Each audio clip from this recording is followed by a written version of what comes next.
Good morning.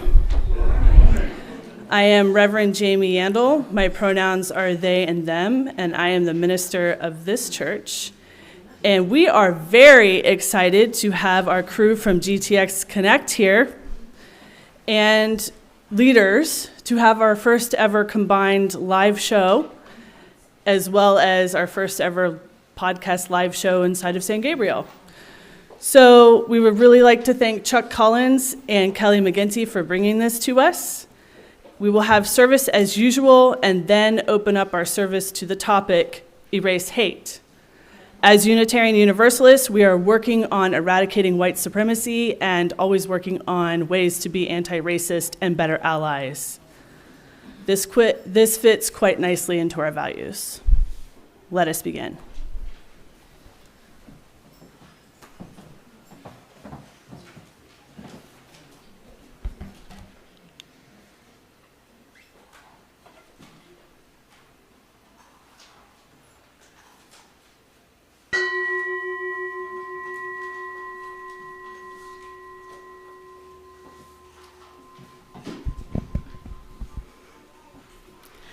Good morning and welcome to San Gabriel Unitarian Universalist Fellowship.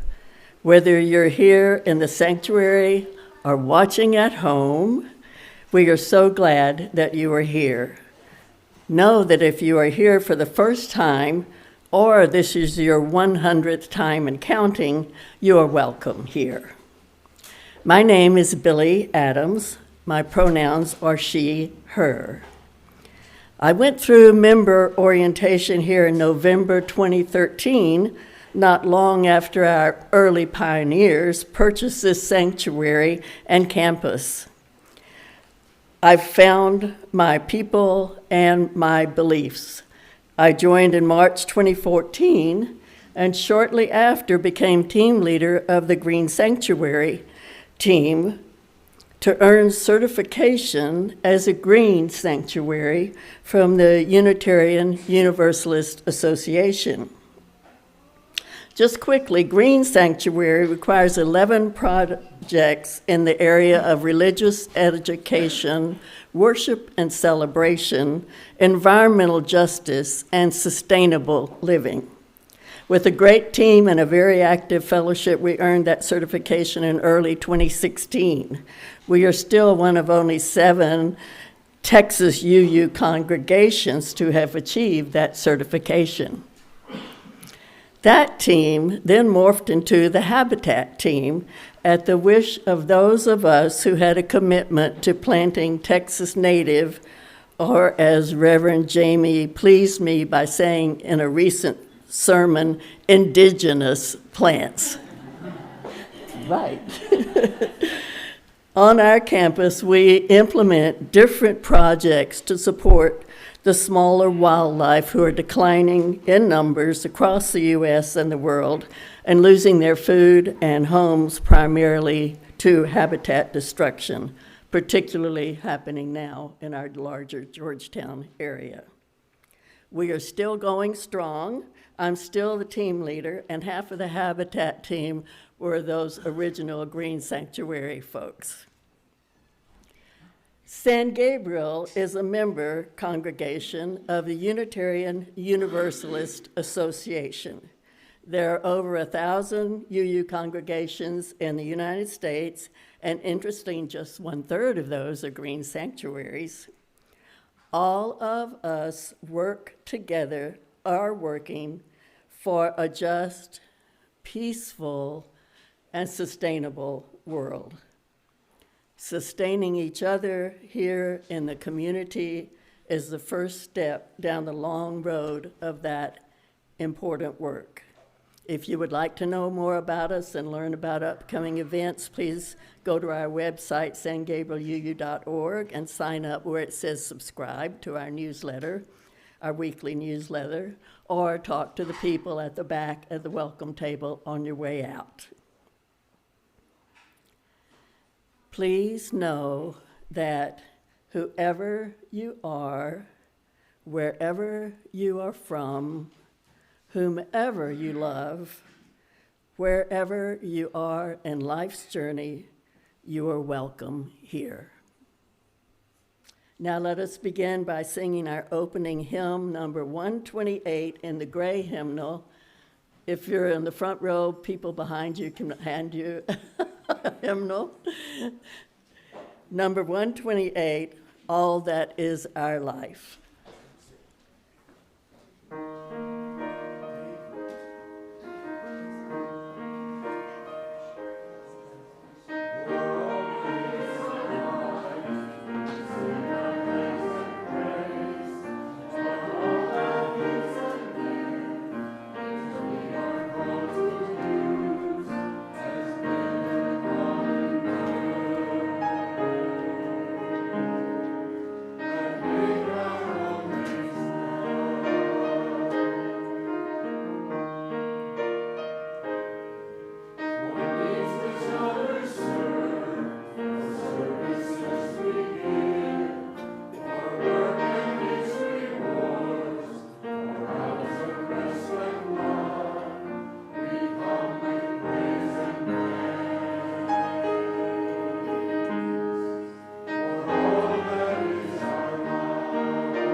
I would like to add Happy Lunar New Year for all that celebrate.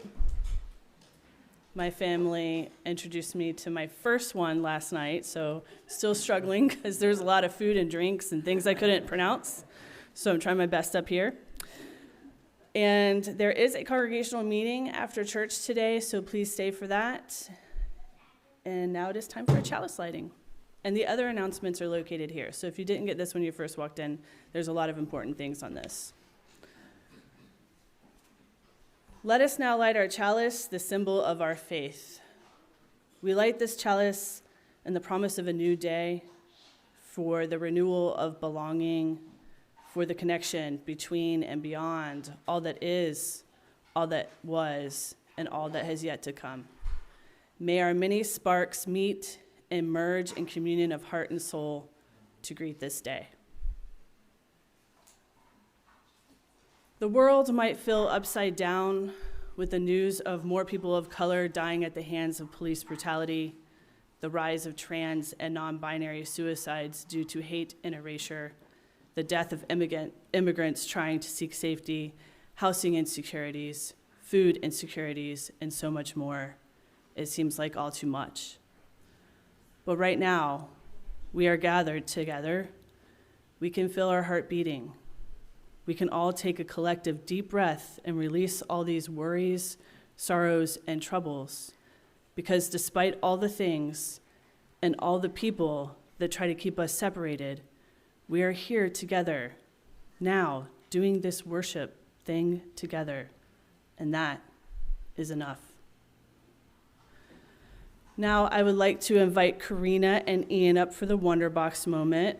And just so you know, Ian is involved in a leadership program at school and chose our fellowship to be the place where he completes part of the project. So I am hoping through the help of the congregation and guidance of Karina that he gets an A.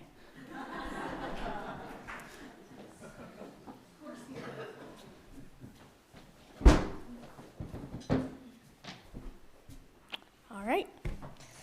Good morning, everyone. Who is ready for some wondering today? What do you think is in the Wonder Box today?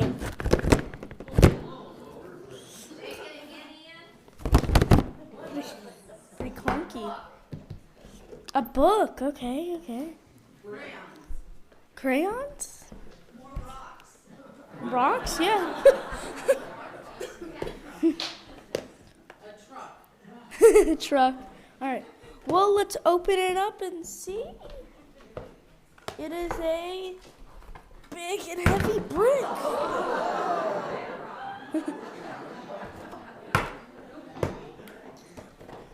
right. What does this make you think? What does this make you think of? Buildings, foundations. Hardness. Heaviness. All right. Those are some great ideas about the bricks. But let's see how our story says.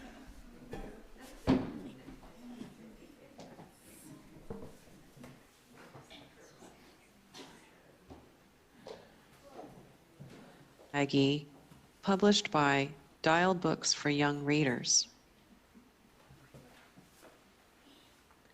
There's a wall in the middle of the book,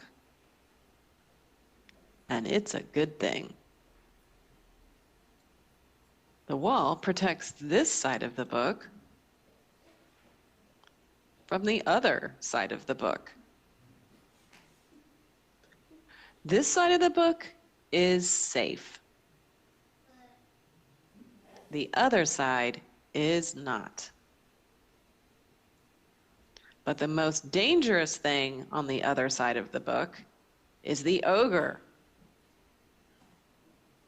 If the ogre ever caught me, he'd eat me up. That's why I'm glad there's a wall in the middle of the book and that I'm on this side of it. Wait a second. What's going on? This is not supposed to happen on this side of the wall.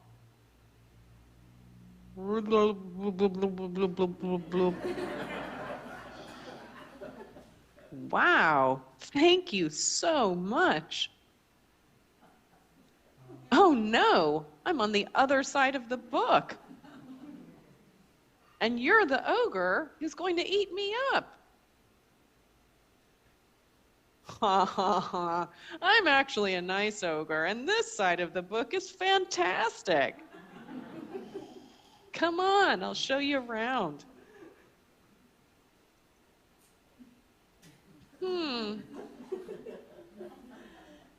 Hey, ogre, wait for me.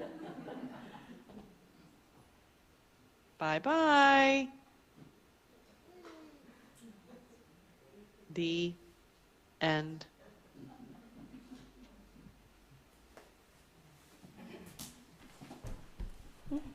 That was a very short story, but we can learn a lot from it. Things that we think are scary can be different. Don't judge on appearances. Don't block yourself from things that you didn't like in your past. Try again, and maybe you'll learn something new. Don't build a metaphorical wall around yourself and others. What you think is good might be bad. What you think is bad might be good.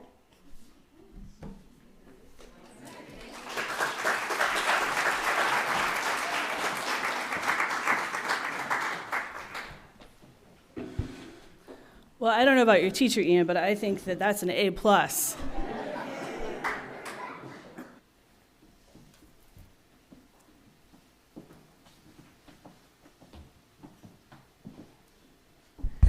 Let us now join in singing together our second hymn, number 126 in the gray hymnal, Come Thou Fount of Every Blessing. Thy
We take an offering each week to sustain this space that we call home and to support the work of our fellowship.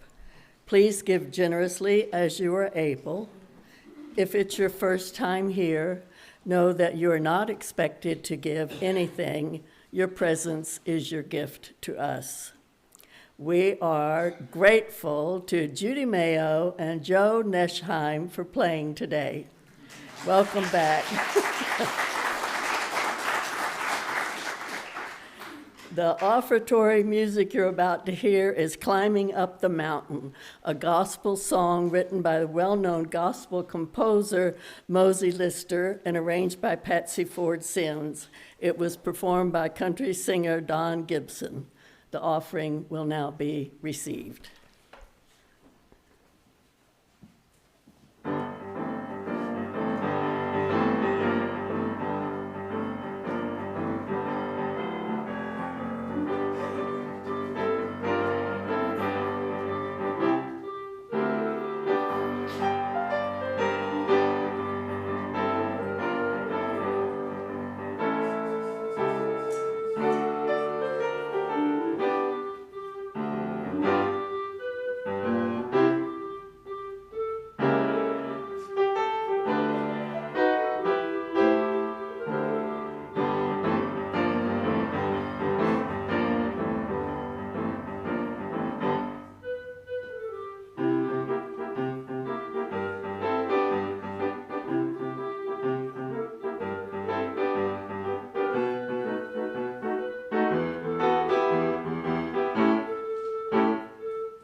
So now it is time for Erase Hate. I invite everybody involved in that programming to please come forward and do your thing.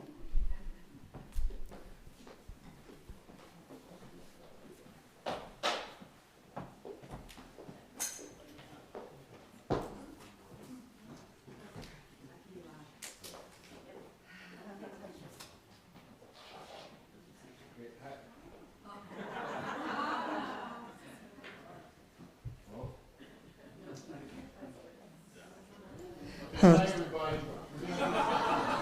Boo. No, I'm not even gonna bother. We're gonna do something a little different, obviously, but the one big difference is you can reach into your pocket and you can pull out your cell phone. Hello. And so Frank is going to project, there we go, a link up here, where you can ask questions. Okay. Okay, so Frank is going to, and he has, put up a link that you can go onto your phone, and we should have really done the QR code. But you can get on your phone, and this is a way you can anonymously ask questions. And we do it this way, hopefully, it'll work.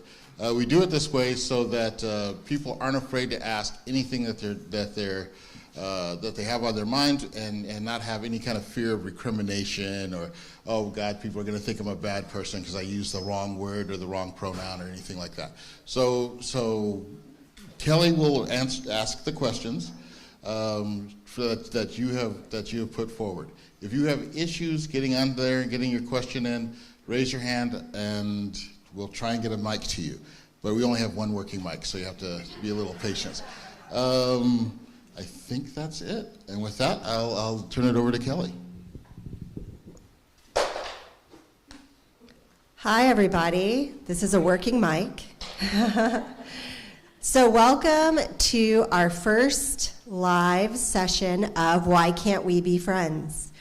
Why Can't We Be Friends was born at the beginning of the pandemic by a collected group of people who were interested in creating a safe place for what can sometimes be a difficult conversation. So if you're not familiar with Why Can't We Be Friends, that is what this is all about today. We are partnered and under the umbrella of GTX Connect, and this is our very first attempt at a live presentation. So we expect it to go perfectly, no mistakes, everything's gonna be great. I wore red lipstick, nothing can go wrong. And so today we're doing Erasing Hate, and we have 3 lovely panelists that are going to be each introducing themselves. I will kind of pass the mic down, and what they're gonna do is tell you who they are and why the topic of erasing hate is particularly relevant to them, and they, will go from there. And the introductions and I want people to understand that they have the time and the space to feel like they're giving you enough of their story that you can understand why this topic might be important to them. While they are introducing themselves, it would be great if you could actually log into the Slido application. I will have to also be looking at my phone because part of my job is that I look at the questions and kind of see if there have been more questions asked. You can also vote for questions that have already been asked. And what that will do is push that question to the top of the list and draw my attention to it so that maybe it'll have a better chance of being discussed today. When we do this online, typically the program runs about an hour. I don't think that is what is going to happen today. But with that, I am going to turn it over to our lovely panelists. And if anybody is struggling with any of the technology or anything like that, throw up a hand. Chuck will get over to you and see if he can assist you with that. All right? So let's have a conversation.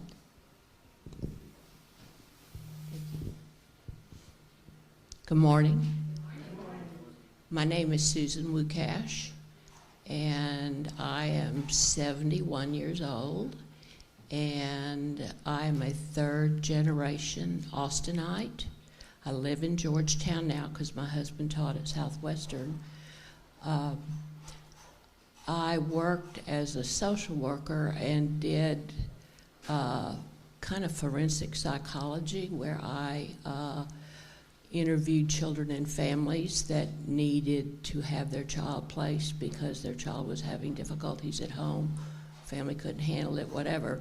And I learned how to look into causes and effects, that kind of thing. And so I've always been really interested in the different factors that lead people to where they are in their lives.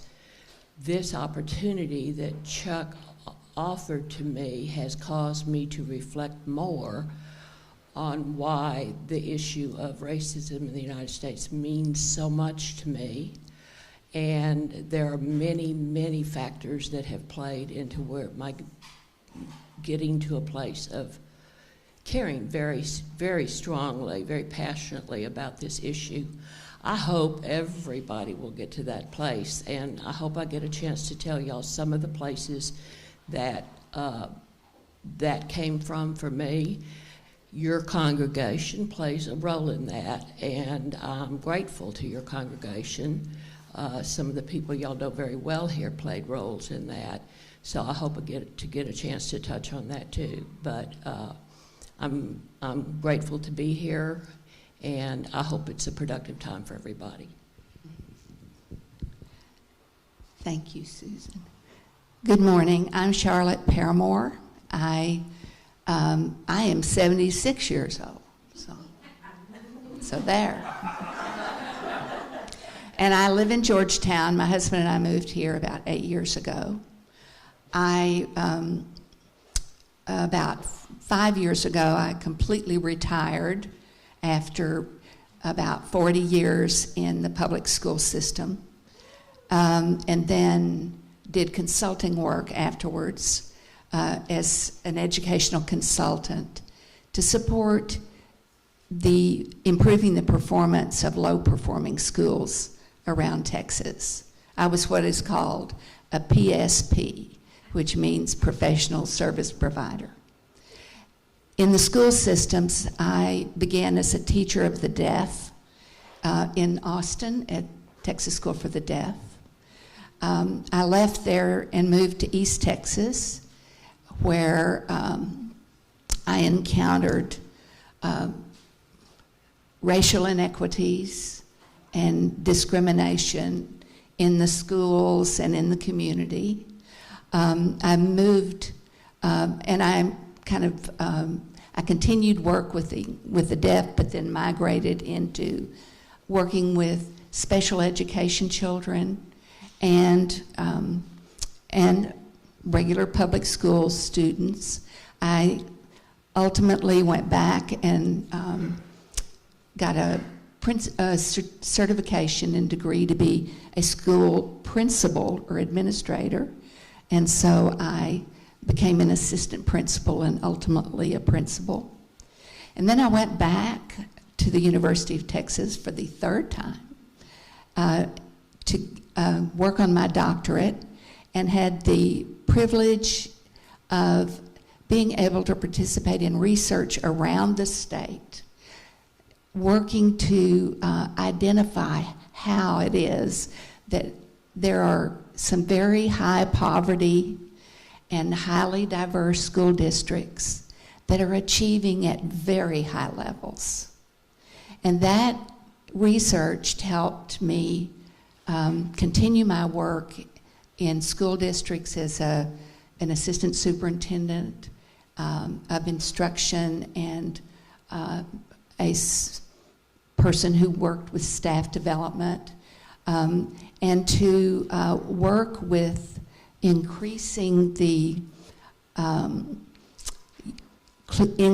inclusion of all students and ensuring that all students are able to perform at high levels.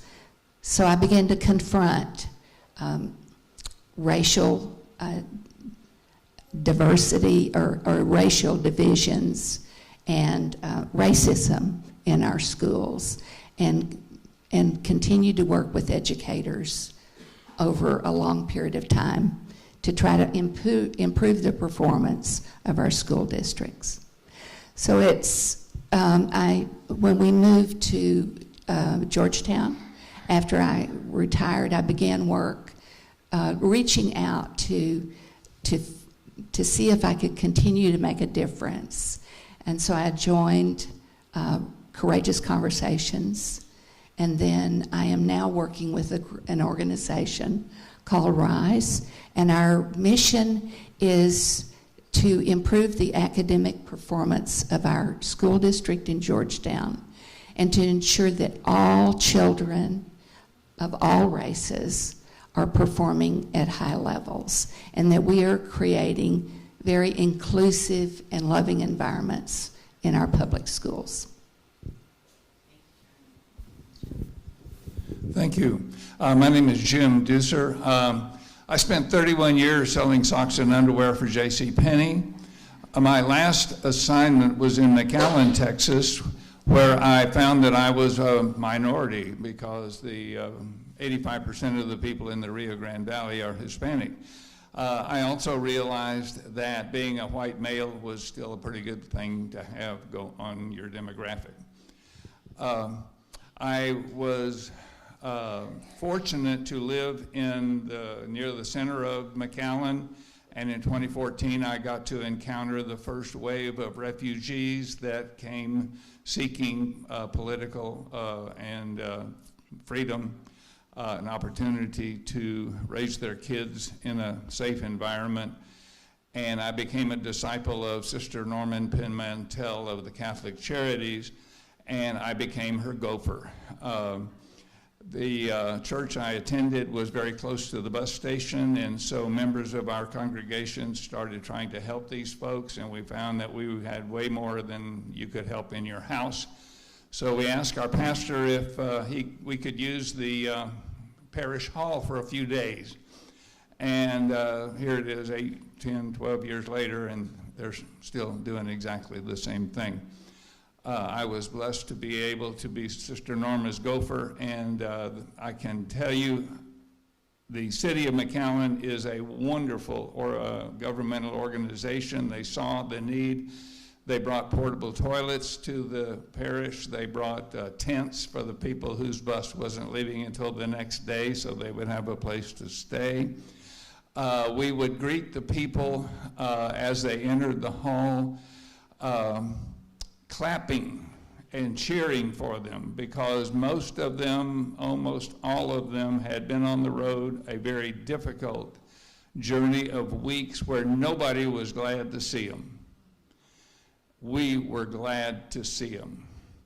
We helped them get cleaned up, showers, fresh clothes, food,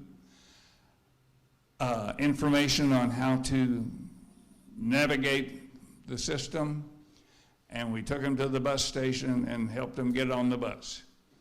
I got here to Georgetown about 6 or 7 years ago. I encountered an incredible person named Reverend Dr. Ronald Swain, who I consider to be the reincarnation of Reverend Dr. Martin Luther King. I joined the courageous conversation with these two folks, and I am now a member of the RISE organization movement, because the secret to all of this is primarily maybe having people on the margins get a really good education, and that's what we're trying to make sure they do. And I look forward to your questions. Thank you all. So I am checking out the questions in the Slido application. There are some questions, and people are voting for questions. So it's clear through your introductions that all three of you are very dedicated to the idea of confronting, racism, bigotry, things of that nature. So some of the questions are, okay, it still works. Okay, some of the questions are involving kind of how did you get here? Right? What was your path like to lead you here? So one of the questions is that, were there instances in your early kind of childhood development that encouraged you to embrace differences of other people? Does that make sense? And of you can answer this question. So I'm going to start with, I saw both of your hands go up, so I'm going to start with Jim and let you guys kind of pass it back this way. So here we go. I went to Catholic school in Dallas, Texas, and when you're a school kid, elementary school, you make best friends, and one of my dearest best friends was Arnold Salinas.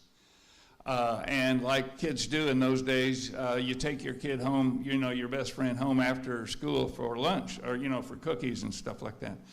And I had brought a number of people home. My mother was incredibly gracious, and she took good care of us. When I took Arnold home, she was cool.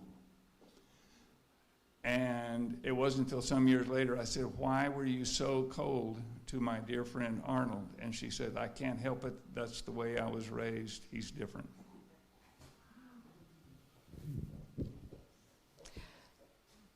I was also in Dallas for my entire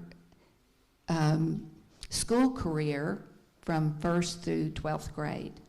I graduated in 1965.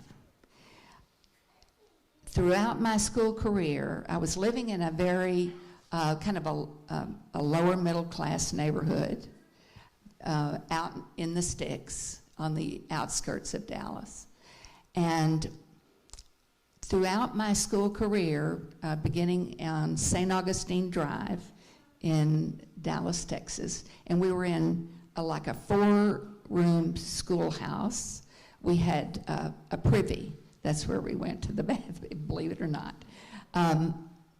But every school that I went to, including my high school of 3,000 students, had not one black face, not one black student, and almost no Hispanic students. So I had no black or brown families in our neighborhood. Dallas was one of the most successfully segregated cities in the United States. And I remember, so I was unaware of black children and brown children in my neighborhood and in my classrooms. When I was about 13, my mother put me on a bus to go downtown Dallas. I had been selected to be on the Sanger-Harris teen modeling board. And so the only way I could get down there, because my mother couldn't drive me, was to take the bus. So this was a kind of a terrifying experience. But it was an epiphany. As I got on the bus and looked around, I sat down, and then we would make stops as we moved toward downtown Dallas from Pleasant Grove, more affectionately known as Peasant Grove. And on our way, we would stop, and as we got closer to central Dallas, we began picking up black citizens or people to ride on the bus.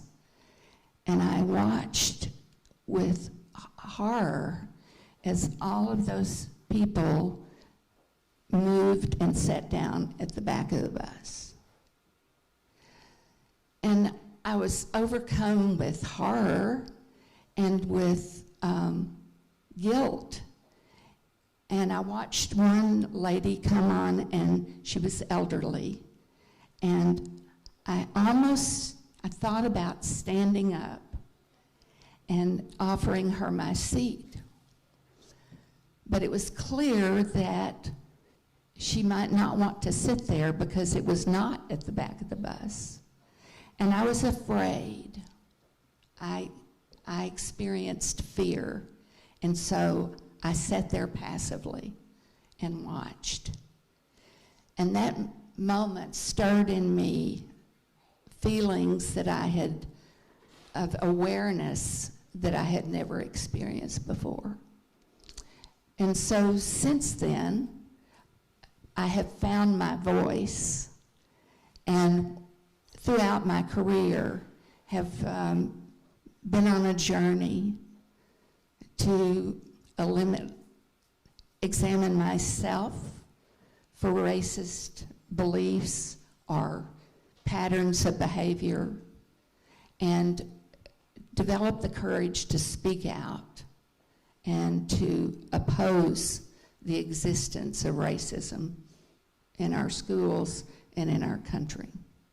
And so I'm still on that path of growing and developing my awareness, and then reaching out and confronting others in productive ways about how we can be anti-racist and how we can be more inclusive.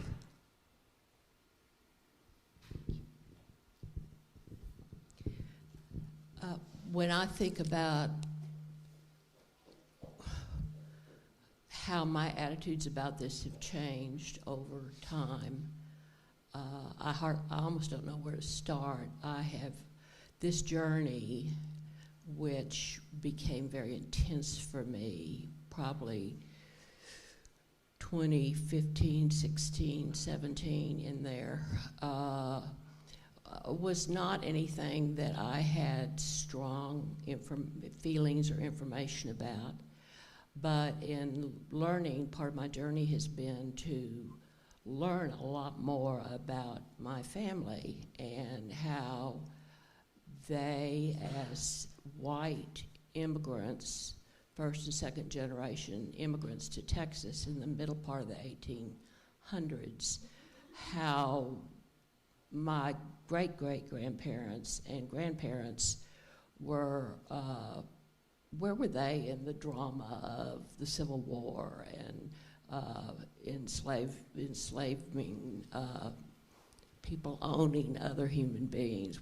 How did that all work? And so I found a lot of interesting things.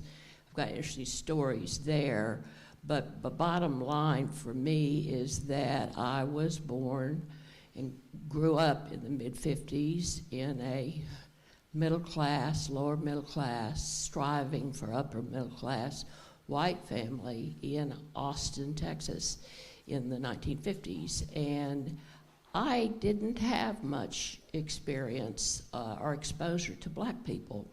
And I brought a bunch of things as kind of cues to myself that represent different steps in my journey on learning about this stuff. This is to remind myself, this is an iron from a Monopoly game, and that is my cue. The first and almost the only black person I knew growing up was the woman who came periodically on the bus from East Austin to our home and did some ironing for my mother. And her name was Ethel. She was kind and responsible, but I had no strong feelings about her one way or the other. The schools in Austin were generally segregated. We had a few black students in the schools, but I lived in an environment that was so comfortable and isolated that I just plain didn't know anything about these issues. I learned about the Civil War, and I wondered, spending time both at the Capitol in Austin and on the campus of the University of Texas where I went to school, around all these Confederate statues. And I wondered, it didn't quite make sense to me. I knew that the Confederates had lost the war, but you know, it didn't make sense to me. We had all these marvelous statues, but it was the way it was, and that I think is the journey, what happens with a lot of comfortable white people. We are insulated. I was talking with my friend Audrey, who is kind enough to come today, from whom I've learned many, many things about how I think that for most white people, most definitely myself, are thinking about everything, but especially how things work in our society is like the wallpaper in our house. And part of the wallpaper is black people live in a certain place and they have a life, and white people live over here and brown people live over here. And there are certain ways institutions work, and that's just the way it is.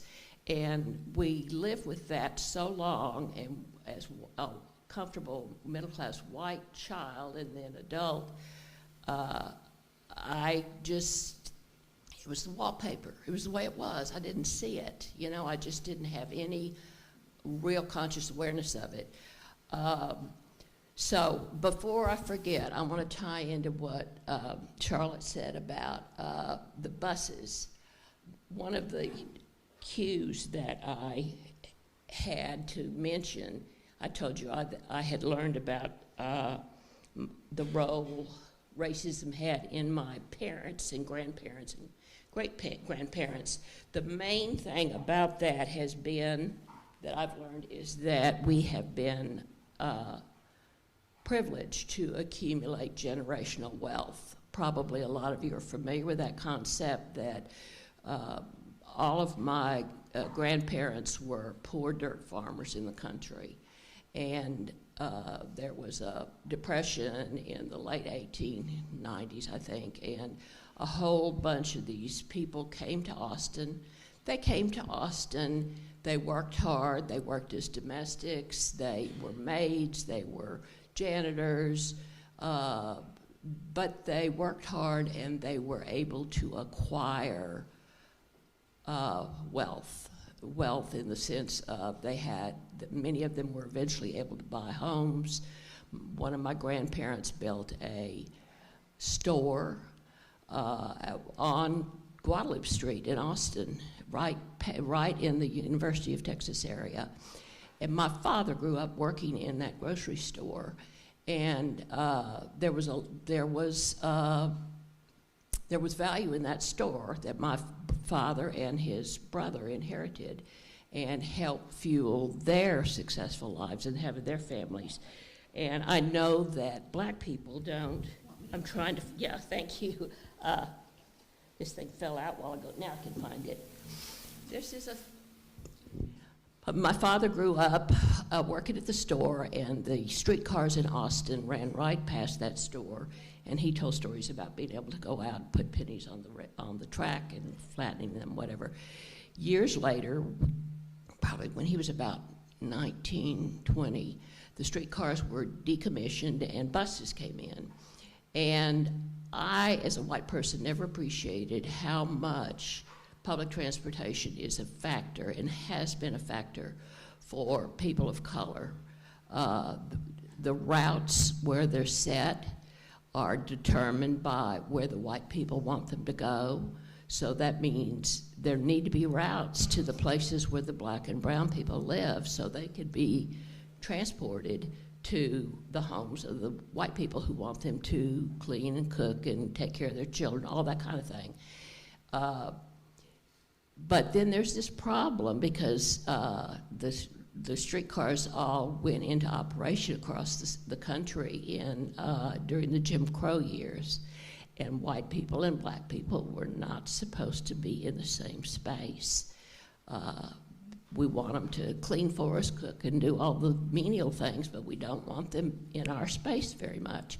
So the streetcars became problematic. How do you deal with that? They don't turn around, but we want people to stay segregated. We want the white people in the front, black people in the back. So my father became interested in historical preservation. He climbed all over everything. He found the graveyard for the streetcars, and he pried this. Well, actually, he didn't need to pry it. The way it works is you just lift it out. This was saved by my father from one of the streetcars in the city of Austin. This hung halfway down the car, and so when the car was moving this direction, the white people sat here, and on the other side was where the black people sat. And when they reached the end of the line, they didn't turn the car around, they turned this around. And then, I'm sorry, I got it backwards. Anyway, white was always forward, of course. So this is a sign of the world that my family grew up in. I'm going on too long. I'll stop there. Thank you. Of course, yes. Yeah, no problem. So the next question that is kind of popping up, and unfortunately this probably will be the last question for today, and I do apologize for that. Well, we'll see. If we have time for one more, we might. But I'd also like to let everyone know that the format for Why Can't We Be Friends is changing to, I think, 4 sessions a year instead of 1 a month. So like 1 every 3 or 4 months. But we are also going to be expanding into working on a podcast version of this.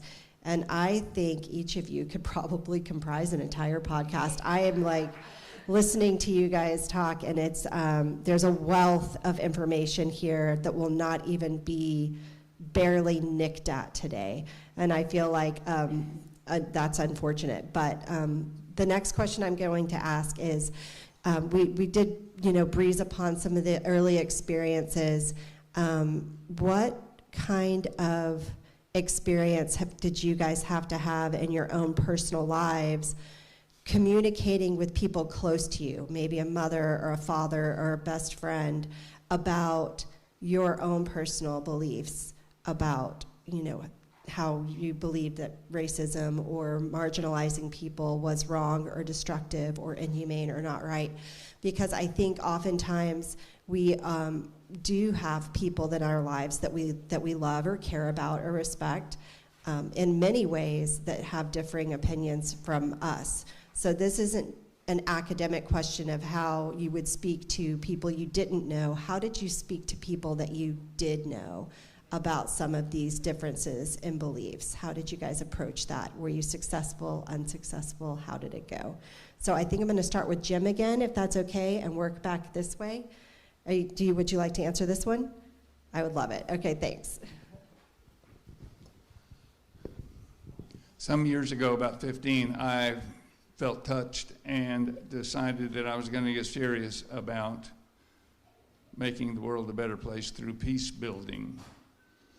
And one of the ways that I have, I'm going to quote a guy named Dietrich Bonhoeffer, who was killed by the Gestapo because he spoke against the anti-Semitism and the racism and the murders and everything in Hitler's Germany. And he said, silence in the face of evil is evil. Not to speak is to speak, not to act is to act. And so I decided I was going to start acting and speaking. But I also found that if I am confrontational, it is very anti-productive. So I'm friends of the guy that leads the Confederates in front of the statue, and I'm becoming friends with the guy that sits on down the way a little bit and would like to see that statue move. And they're not afraid of me, and they're not unhappy when they see me coming, because I want to know them. I want to accept them for who they are, even though I may not accept what they're doing. And I have found this to be somewhat successful.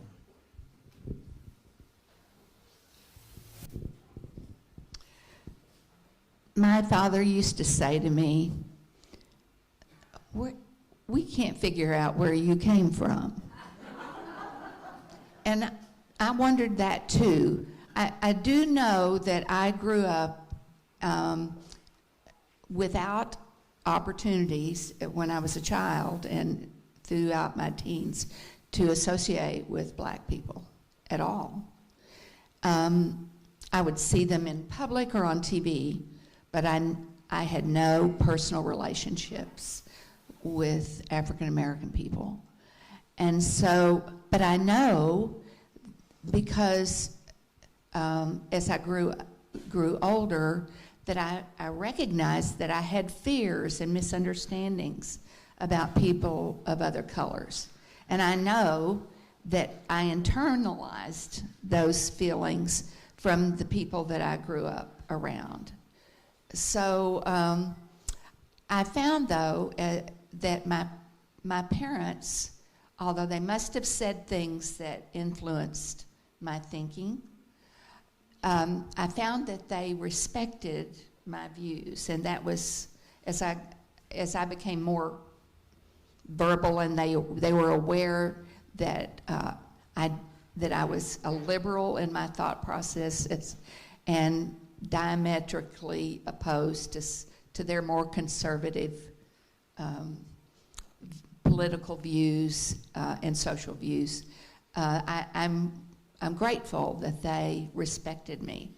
I did have a confrontation with a couple of friends through the years.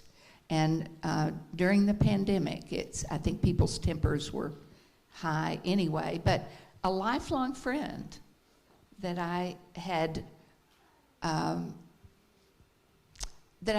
well, not a lifelong, but I've known her for probably 40 years. And I know that we did a dance around our political feelings, and I actually avoided subjects that I felt would lead to confrontation. But one night she stopped in Georgetown and called and said, I'm driving through, can I come by? And my husband and I took her to dinner, and somewhere in the conversation, she got on to immigrants and race and ended up yelling at us, at me in particular, and asked very pointed and really ugly questions. And I answered her honestly, and I haven't seen her since. Those are, and my husband had an experience with a niece-in-law who kept coming at us with conspiracy theories and sending emails and opposed vaccines and numerous other things that were offensive to us personally. And we had to say to her, stop. And ultimately he blocked her, from communication. But we went to Dallas last weekend, my husband and I, and he actually had dinner with his nephew, her husband, and their daughter, and we had a wonderful evening with them. And he reached out and to reestablish that relationship, because we want to continue loving people, and we're not going to be able to help influence their thinking if we throw them out of our lives. So those are just some examples of what I've experienced.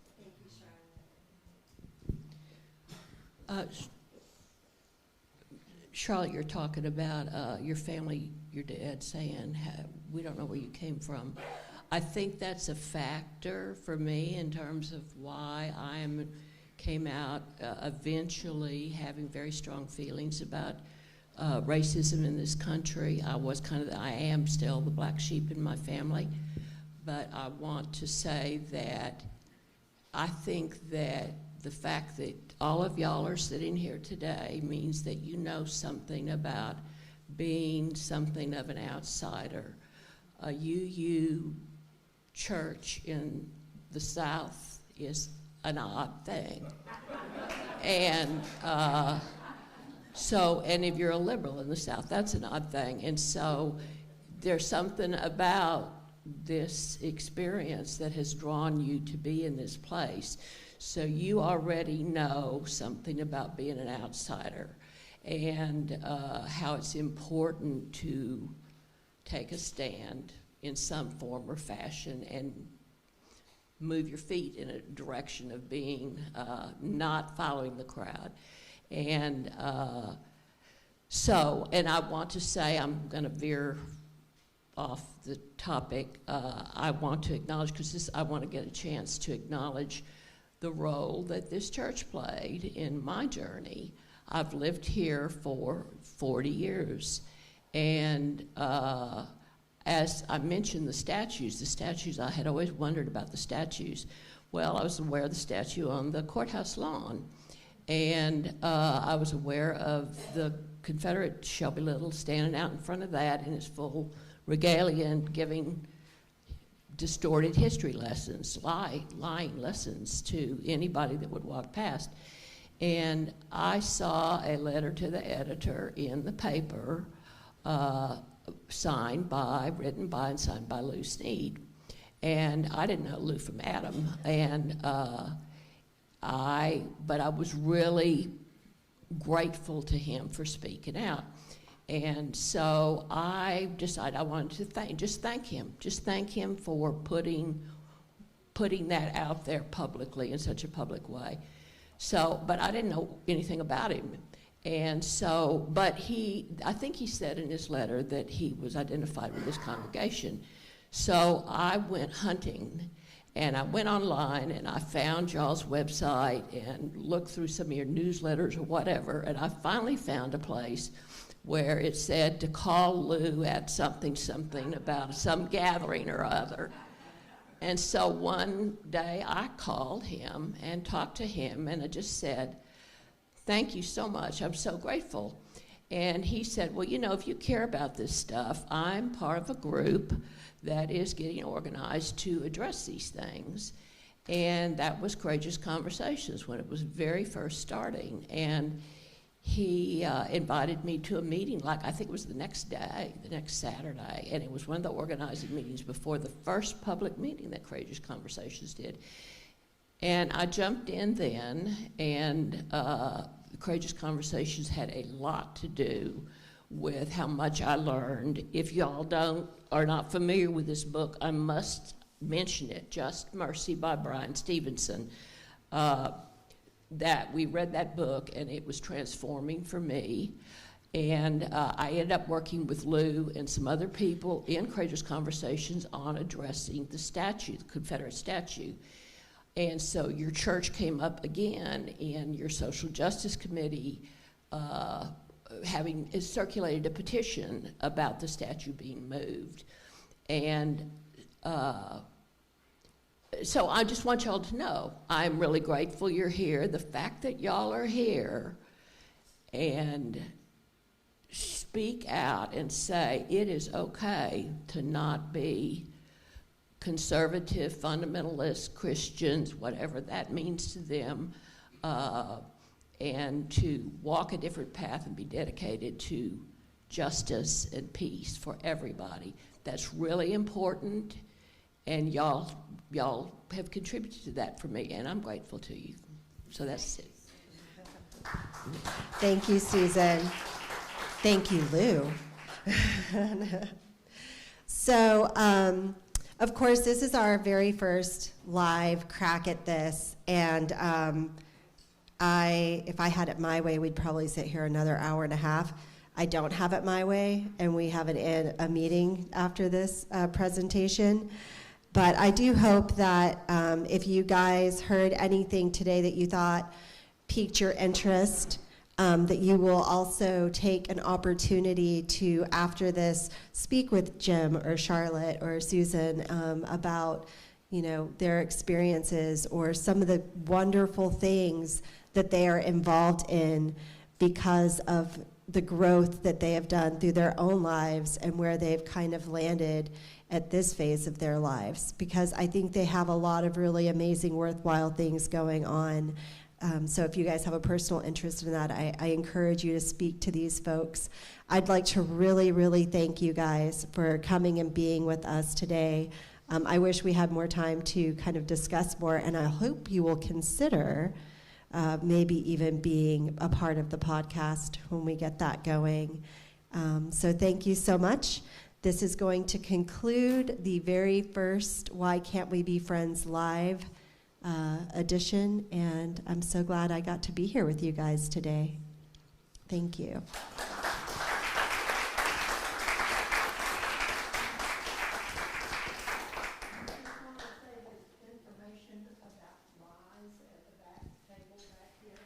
In case you couldn't hear that, Mimi Ray has let us know that we have also information in the back about RISE. So, for those who couldn't hear.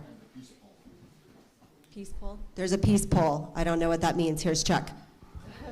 Actually, I'll let Jim explain this real quickly. Yes. I also belong to the Rotary Club of Georgetown, Texas, and we have committed ourselves to building peace. And we started with peace poles, which are about 6 foot top long poles with messages of peace, symbols of peace, words for peace. And we put them in our front yards, and we got a deal going with the school district. We're now building a peace garden, not just a peace pole, but a peace garden in every school in Georgetown. And we've got, I invite you to stop by Cooper Elementary as you drive through. You'll see it on the right, and the next one will be at Annie Pearl, and I was out at Wagner. I think they're going to probably be third. But it's going to take a couple of years, but we're going to have peace gardens in every school, very visible. And I am so grateful to the school district. Frankly, everybody that we talk to about peace gardens, they all get excited. It's just a lot of fun.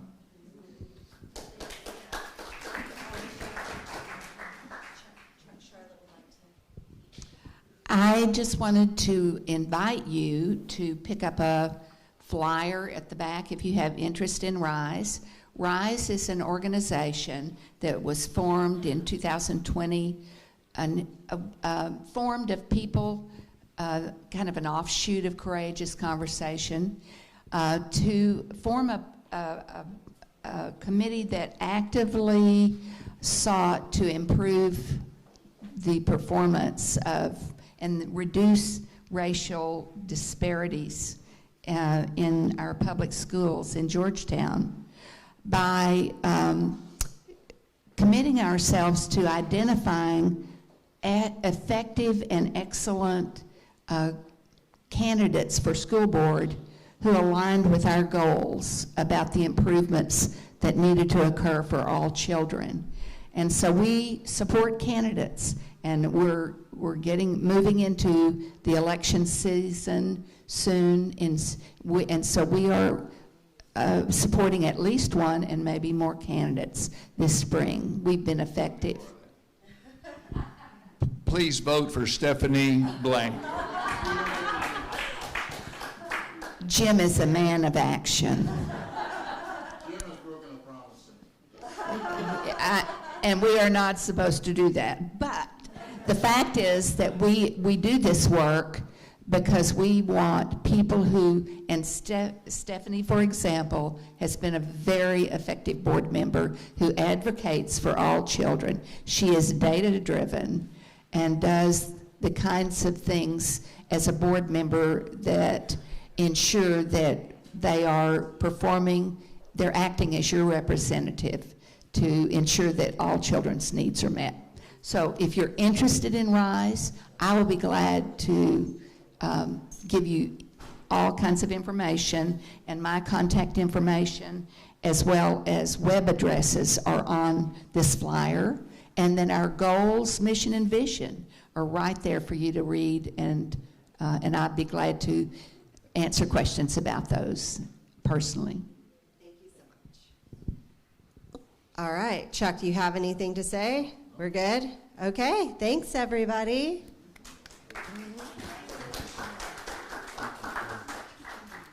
The gentleman's name that everybody keeps talking about with the statue is Jason Norwood, and we were able to meet him on our march. So thank you all for bringing that up. I'm going to do a quick chalice extinguishing. We're going to vote, and then we'll have time for fellowship. Just hang tight. We extinguish this chalice today, but we are illuminated by the faith that allows us to sit and think. In this quiet time, we can reflect in solitude, meditating on love and growing out of our comfort. Though we experience discomfort, we are excited to give birth to a new, just world. Thank you, guests. Thank you, everybody, for being here.